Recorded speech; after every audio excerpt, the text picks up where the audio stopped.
Mutiar, dulu fitnah ibunda Jokowi. Kini Roma makin kurus, anaknya nggak kapok pakai narkoba.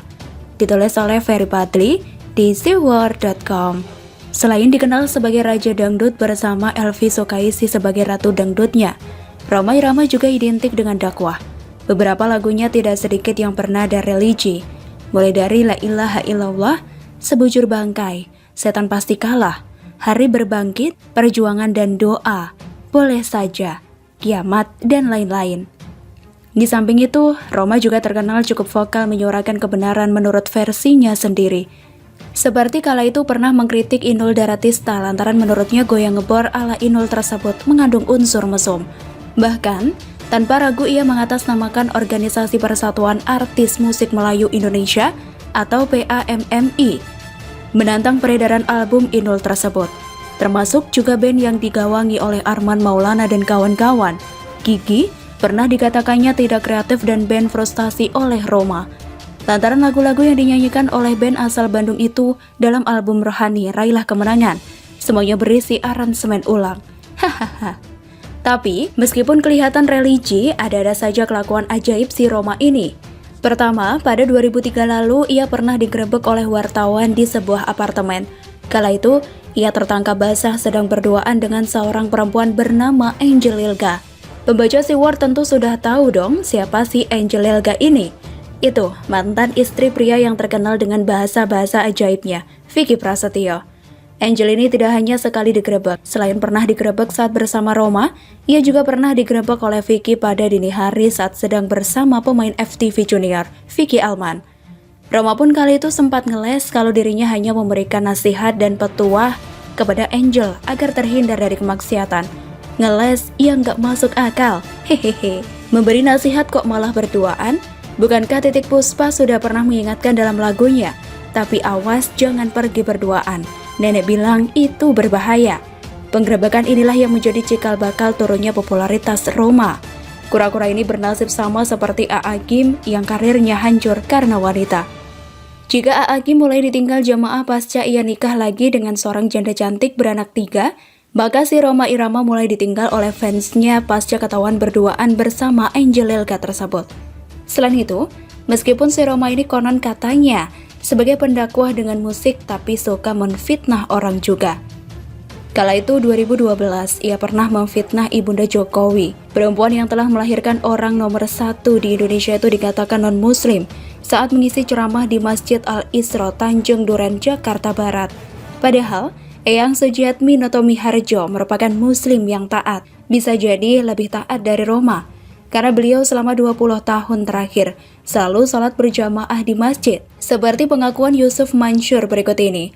Beliau pun sejak zaman Pak Jokowi muda bacain 10 hulhu, surat Al-Ikhlas tiap malam. Sampai Pak Jokowi jadi presiden gak berhenti bacain. Ketika mencoba amalan itu, Yusuf mengaku hanya kuat 4 hari saja. Saya sama istri pernah nyoba baca, hanya kuat 4 hari, habis itu lupa. Sholat malamnya juga tiap malam. 20-an tahun beliau sholat berjamaah subuh. Lanjutnya lagi. Tapi inilah bukti kalau Presiden Jokowi dan Eyang Sujiatmi itu adalah orang yang memiliki kesabaran di atas rata-rata. Meskipun difitnah, di depan publik pula, mereka memilih untuk diam saja, tidak melakukan balas dendam sedikit pun. Dan ternyata, resiko menyakiti orang yang disakiti diam saja itu besar loh. Yang membalaskan dendamnya adalah alam. Terbukti, pasca Rhoma menfitnah orang yang tidak pernah sama sekali menyakiti dirinya tersebut. Anaknya Ridho Rhoma terjerat kasus narkoba. Tidak hanya sekali, tapi 2 kali. Hahaha, jelas hal ini berdampak pada Rhoma.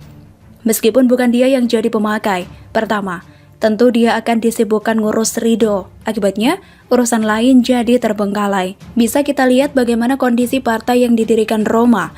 Partai idaman sekarang. Hidup segan, mati tidak mau. Gak ada perkembangan yang bisa dibanggakan. Itu karena Rhoma gak bisa fokus mengurusnya lagi. Kedua, ia akan turut malu dong.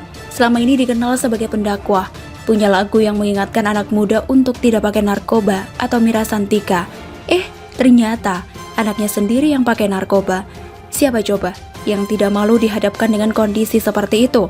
Untung Rhoma bukan Rizik, sehingga tidak kabur ke Arab Saudi. Sungguh terlalu Bang Haji. Ridho yang nyimeng, Roma yang kurus. Haha.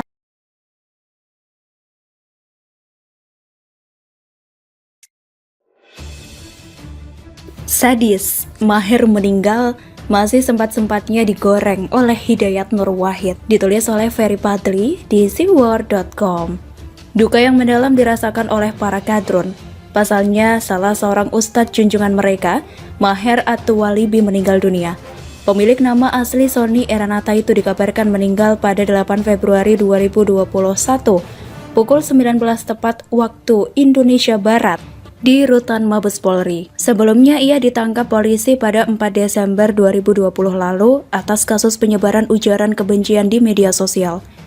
Sebelum meninggal, si Maher ini berstatus sebagai tahanan kejaksaan yang dititipkan di Rutan Barreskrim Polri. Lantas, apa yang menyebabkannya meninggal? Tidak lain tidak bukan karena sakit, yang mana hal ini dibenarkan oleh kuasa hukumnya, Juju Purwanto. Meninggal, kan di berita-berita banyak sakitnya beliau, dan kami mohon dibantarkan. Dan beliau seminggu yang lalu baru pulang dari rumah sakit Polri habis perawatan, dan 3 hari lalu sudah dialihkan dilimpahkan ke kejaksaan. Dan Kamis, saya sudah kirim surat atas nama kuasa. Saya mintakan yang bersangkutan melihat kondisi sakit untuk kembali dirawat, ungkap Juju. Bukti lain kalau si Maher ini memang sakit adalah terlihat dalam sebuah video yang beredar di YouTube berikut ini. Perut kakak kok sakit? Allah, iklima perut kakak sakit, astagfirullah. Ujar Maher dalam video itu. Lalu ia jatuh dari kursi tempatnya duduk sambil memanggil-manggil istrinya, Iklima Ayu. Terlihat dalam video itu Maher kesakitan banget, sampai-sampai ia mengucapkan istighfar segala. Ucapan belasungkawa pun berdatangan atas meninggalnya Maher itu, baik dari kalangan pendukung Jokowi maupun dari kalangan kadrun. Innalillahi wa inna ilaihi roji'un. Turut berduka cita kepada keluarganya. Perkara Maher di dunia telah selesai. Semoga Allah Subhanahu wa Ta'ala mengampuni segala dosanya dan diterima amal baiknya. Al-Fatihah. Cuit pemilik akun @husin_shihab. Innalillahi wa inna ilaihi roji'un. Turut berduka cita. Semoga almarhum husnul khatimah. Amin ya robbal alamin. Tengku Zul kalah cepat sama Maher ketemu bidadari, ujar pemilik akun @arjuno_ireng01. Dapat info juga barusan soal Maher di Rumah Sakit Polri. Kita doakan beliau semoga dosanya diampuni, ujar Lais Semfak Merah Ferdinand Hutahian melalui akun Twitternya @ferdinandhayan3. Memang betul, yang namanya orang sudah meninggal tidak boleh lagi diungkit-ungkit kesalahannya. Biarlah Tuhan yang membalas.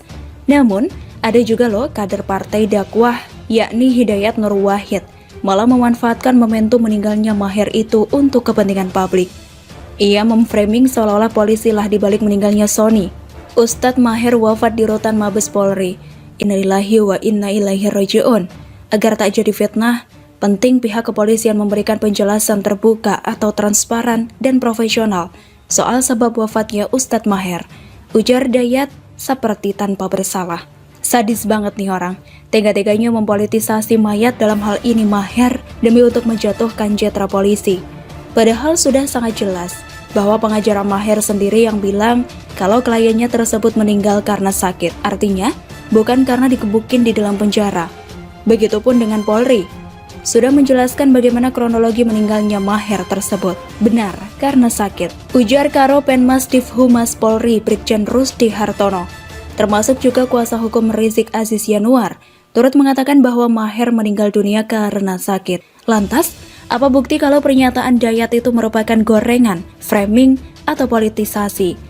Dia masih saja menyampaikan pernyataan seolah-olah minta penjelasan polisi ihwal meninggalnya Maher itu. Padahal sebelumnya sudah dijelaskan dengan sangat gamblang, sehingga Dayat dapat manfaat dari yang disampaikannya tersebut. Pertama, dia akan dicap sebagai pembela Maher oleh para kadrun. Dampaknya, namanya jadi harum semerbak menambahkan sari di mata mereka.